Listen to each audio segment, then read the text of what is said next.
Bienvenue dans Medit You, le podcast qui inspire et explore la méditation sans tabou. Salut, c'est Delphine, je suis la créatrice de ce podcast. Ensemble, on va parler méditation sans jargon et sans limitation.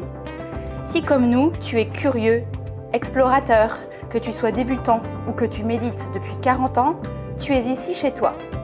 À chaque épisode, j'interviewe des gens qui méditent comme toi et moi. Ils partagent avec nous leurs techniques, leurs astuces, leurs rituels, leurs inspirations et leurs explorations. Ça te dit ? Rejoins-nous sans tabou sur Medit You. Bonjour à tous, je suis enchantée de vous accueillir pour ce 3e épisode de la semaine où je reçois Joanne qui nous a déjà beaucoup confié son vécu avec la méditation, d'où ça lui vient, comment elle a exploré, et puis ses expériences un peu, on va dire, inédites ou inattendues qu'on a pu écouter hier. Aujourd'hui, on est dans un épisode Medit Genius, donc plus axé sur ses conseils, ses recommandations, ses astuces pour ceux qui voudraient se lancer dans la méditation ou aussi approfondir leur pratique. Salut Joanne, Salut! ça va? Oui, ça T'es va toujours bien. là? Oui, en pleine forme, comme hier. Comme hier, super. J'aime ton enthousiasme. Alors, on y va, on est parti. Oui, question. Attention, accroche-toi. Ouais. Alors, si tu savais, imagine que la Joanne d'il y a 6 ans, qui a commencé à méditer, savait tout ce que tu sais à présent sur la méditation. Ouais. Par où est-ce que tu lui conseillerais de commencer? Tu vois, par où est-ce que tu commencerais aujourd'hui en sachant tout ce que tu sais déjà? Par l'ancrage. L'ancrage, Super, ouais. Parce que, ouais. je suis quelqu'un, je médite assez vite, on va dire, je monte assez vite. Enfin, à l'époque, je montais assez vite et puis, par contre, la redescente, non. Et du coup, bah, je connaissais pas forcément ce concept d'ancrage et après la méditation, j'étais soit fatiguée, des fois même je pouvais avoir des déséquilibres, physiquement, c'est-à-dire, Mmh. je me sentais pas, stable sur mes appuis. Et en me renseignant, c'était, ouais, un manque d'ancrage. Je me suis dit: «Ah ouais, d'accord, bon, j'aurais préféré le savoir avant, quoi». Oui, c'est vrai que c'est une vraie question et du coup, pour t'ancrer, toi, tu en parlais un petit peu tout à l'heure, tu imagines descendre dans le cœur de la terre, c'est ça? C'est ça, ouais. J'imagine descendre dans le cœur de la terre ou bien, que dans mes pieds, il y a des câbles qui se relient directement, au centre de la terre. Piou! Ouais, Voilà. Et puis, ouais. comme j'aime aussi bien les pierres, les cristaux, Mmh. heu, quand j'ai commencé à travailler l'ancrage, je prenais la pierre hématite, D'accord. qui est vraiment une pierre d'ancrage, donc je la mettais aussi, pas trop loin de moi pour, m'ancrer. Ouais, pour qu'elle t'aide, là-dessus, ouais. Mmh. Je pense que tu vois, c'est un sujet que depuis les débuts du podcast, on n'a pas trop abordé l'ancrage, mais je pense que c'est un sujet, a très important, mais qu'on n'aborde pas assez. Moi, je suis comme toi, je pars très vite, vers le haut, c'est facile. Mmh mh. Enfin, c'est plus facile, mais l'ancrage, c'est plus compliqué. Heu et c'est vrai que, c'est pas le cas pour tout le monde, mais pour certains méditants, savoir qu'effectivement, soit commencer, soit finir sa méditation par ce lien avec la terre, quand on a tendance à avoir la tête soit un peu dans les étoiles, soit, voilà, à décoller un peu vite, c'est une bonne chose pour éviter de se sentir après décalé, on va C'est dire. ça. Hein, oui, donc je pense que c'est vraiment bien. Hem, donc oui, très bon point, très utile, effectivement l'ancrage. Hem, sinon de manière plus, peut-être plus large ou je sais pas ou, en complément, quels seraient, tes conseils, pour, les débutants en méditation? Vraiment ceux qui balbutient ou qui veulent s'y mettre, mais qui ont des questions par rapport à ça, voire des appréhensions. Qu'est-ce que tu leur dirais?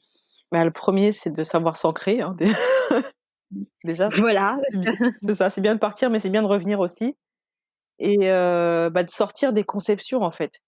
Parce Mmh. que moi, j'ai galéré au début parce que je m'étais fait plusieurs images de la méditation et en fait, c'était aucune de tout ça et donc comme Ouais. je m'étais imaginé, des façons de méditer, du coup, j'avais l'impression d'être comme une mauvaise élève, en fait, qui n'arrive pas à prendre son cours et après je me suis dit: «Ah, en fait, Mmh. il y a pas de cours, en fait, donc je fais ce que je veux», enfin à peu près, hein, mais qu'il y a pas forcément un modèle à suivre, une façon de faire, une position, un timing à respecter, 40 minutes, non.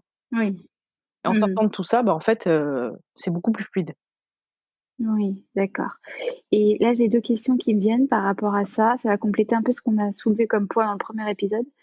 C'est d'où est-ce que te venaient ces idées préconçues sur les manières de faire et de méditer?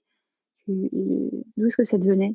Tu sais? Un peu de partout, bah, de ce qu'on voit à la télé, des épisodes, Ouais, des caricatures, des réseaux sociaux, d'accord. heu, De l'environnement, ambiant, sur la question. voilà, ouais. Heu et du coup, est-ce que tu as consulté, je sais pas, est-ce que te comment est-ce que tu en es venu à te dire qu'il fallait lâcher tout ça? Est-ce que tu l'as fait intuitivement, en fait? Tu as eu comme une prise de conscience et voilà? Ou est-ce qu'il y a, tu as lu un bouquin, vu une vidéo qui t'ont fait rencontrer un prof de méditation qui t'ont fait réagir et qui ont, tu as switché ton point de vue là-dessus et prendre conscience qu'il fallait que ce soit beaucoup plus libre que ça? Non, bah, c'est un fonctionnement que j'ai, de base, en fait. Je J'aime pas faire, ce qu'on me demande de faire. OK, je te comprends. Voilà. Même quand je faisais du piano, quand j'étais petite, un piano classique, donc il faut vraiment respecter la partition comme le compositeur l'a écrite. Et ben moi, j'apprenais la partition et puis finalement, je faisais ce que je voulais. Je faisais des medleys entre Bach et Mozart, machin, et mon prof, il me disait: «Mais tu peux pas faire ça!» et je dis: «Bah, pourquoi? Mmh. Je fais ce que je veux». Et j'avais 7 ans, tu vois? Donc j'ai toujours eu ce D'accord. truc de faire comme je veux, en fait. OK, j'ai compris le concept, mais je m'amuse et en même temps, j'ai aussi ce truc, des fois, de vouloir bien faire et de respecter, par exemple, à un moment donné, je passais mon CAP coiffure et il faut Ouais. respecter vraiment, toute la trame du cours parce qu'au moment de l'examen, si tu désinfectes pas ci, c'est -1, si tu fais pas ça, c'est -2, si tu fais pas ça, c'est 1. Donc ça fait qu'il fallait juste appliquer bêtement ce qu'on apprend. Donc et là, Mmh. je me suis dit: «Bah, peut-être que la méditation, c'est un truc qu'il faut appliquer bêtement, ce qu'on entend et le faire», et j'ai vu que ça marchait pas et je me suis dit: «Bon, bah, allez, je fais comme je veux, en fait». J'aime bien la méditation, quoi, qui se découvre par rébellion, C'est ça. je souscris à 300.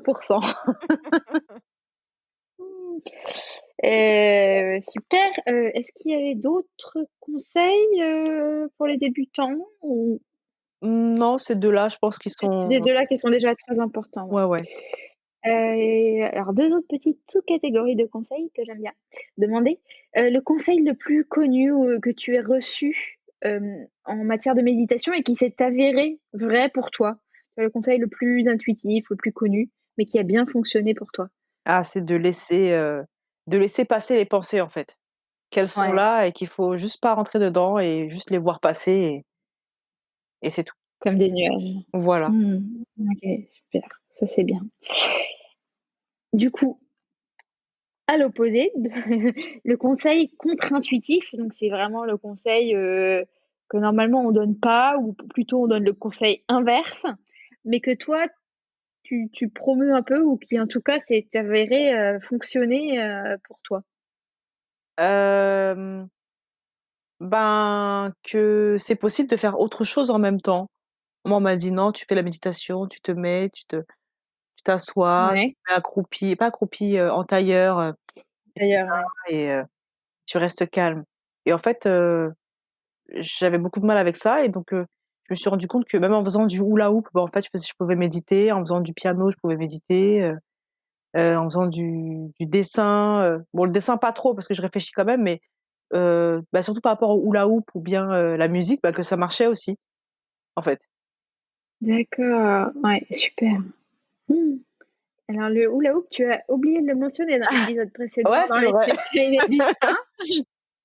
Et le hula hoop en méditant dans le parking, ça donne quoi? Non, dans le parking, non, c'est dans le Dans le salon. parking, non, c'est parce que j'avais des images qui passaient, je fais: «Ah ouais, ça existe». «Salut voisin!» C'est ça. avec le hula hoop. Le côté circulaire du hula hoop t'emmène dans un parcours méditatif, c'est ça? Ouais, c'est ça, en fait, en fait, quand je fais du hula hoop, je réfléchis plus. Je me concentre Mmh. sur mon corps et puis une fois que j'ai trouvé le mouvement, en fait, là, c'est bon, je peux je peux partir. Tu veux partir. Ouais. OK, super. Super, super. Effectivement, ça, c'est un conseil qu'on ne trouvera pas dans beaucoup d'endroits, de méditer en faisant du hula hoop. C'est sûr. Heu, le truc à ne surtout pas faire. Pour moi, c'est de le faire dans un lieu, super agité, où il y a beaucoup de D'accord. bruit, beaucoup de gens qui passent, pour moi, c'est le Mmh. truc à éviter, pour moi, c'est le truc à éviter, quoi, vraiment. Oui, oui, OK. Je comprends bien, ça. Est-ce que par rapport à la méditation, il y a des ressources, des outils, que tu recommanderais? Alors la musique, ouais. Mmh. Il y a plein de vidéos YouTube, fréquences, machin, musique méditative, que c'est pas mal, en fait, pour, laisser son mental, en fait, se reposer ou voilà, c'est vraiment bien la musique, je trouve. Ou de faire Oui, aussi, après il y a la nature, hein, si possible.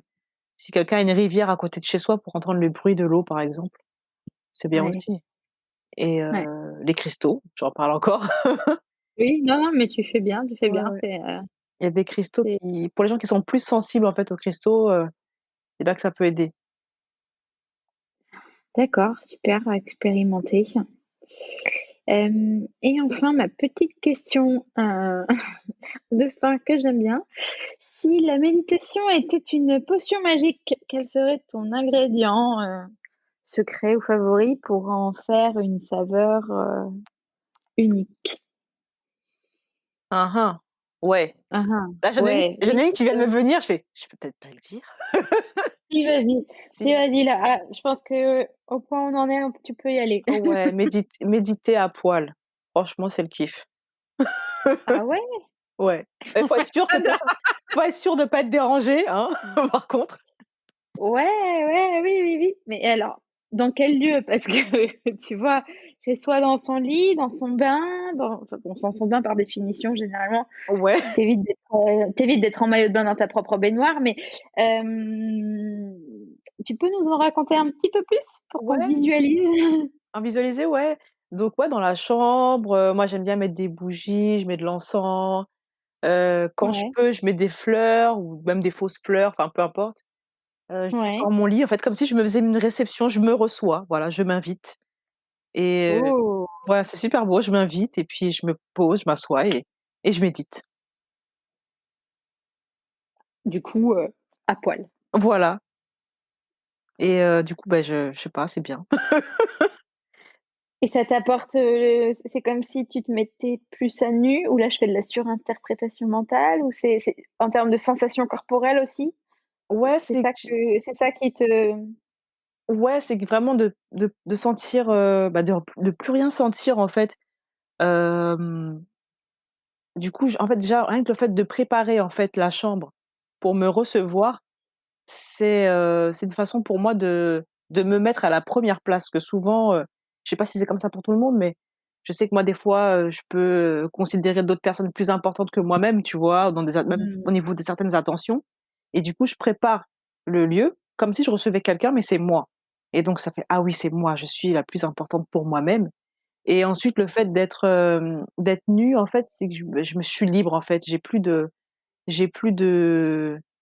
masque, j'ai plus de contraintes sociales, il y a plus rien, en fait. C'est juste moi et moi.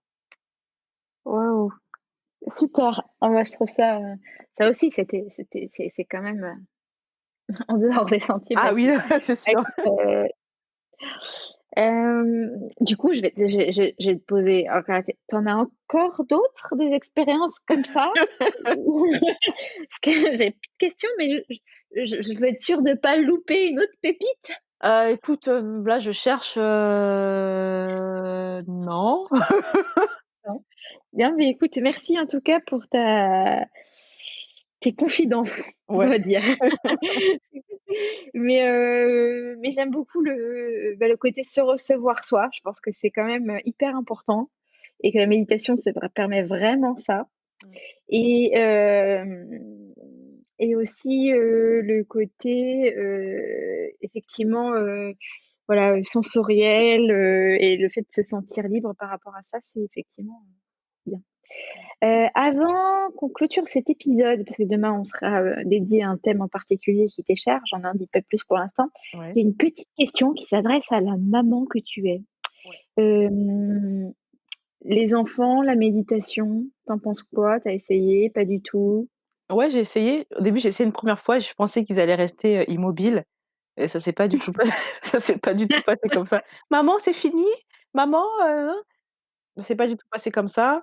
Par contre, ils me voient méditer, quand je le fais le matin. Bon, des fois, je le fais dans ma chambre, mais quand j comme eux, ils se réveillent assez tôt, vers 7 heures du matin, Ouais. même pendant les vacances scolaires, peu importe, c'est toujours vers 7 heures du matin, voire des fois un peu plus tôt. Bah, je Oui. me mets au Mmh. salon et en fait, ils me voient méditer et ils se sont habitués à ça, donc je me suis dit: «Même si là, ils méditent pas, mais au moins ils auront l'habitude de me voir méditer et que peut-être chez eux, ça va déclencher», Mmh mh. Et ils apprennent aussi du coup à avoir le respect pour ce temps que tu t'accordes à toi-même. c'est ça, parce que des fois, je les entends: «Non, va pas dans le salon, maman est en train de méditer» et après ils retournent. Ah, c'est trop mignon! Ah, c'est trop mignon. D'accord. Ah bah, voilà, c'est marrant. Super, bah, écoute, merci pour cet épisode haut en couleurs, et et on se retrouve demain pour parler, méditation et musique. Super. Super. Merci beaucoup Joanne À et à demain. à Merci à tous les demain. auditeurs. Au revoir.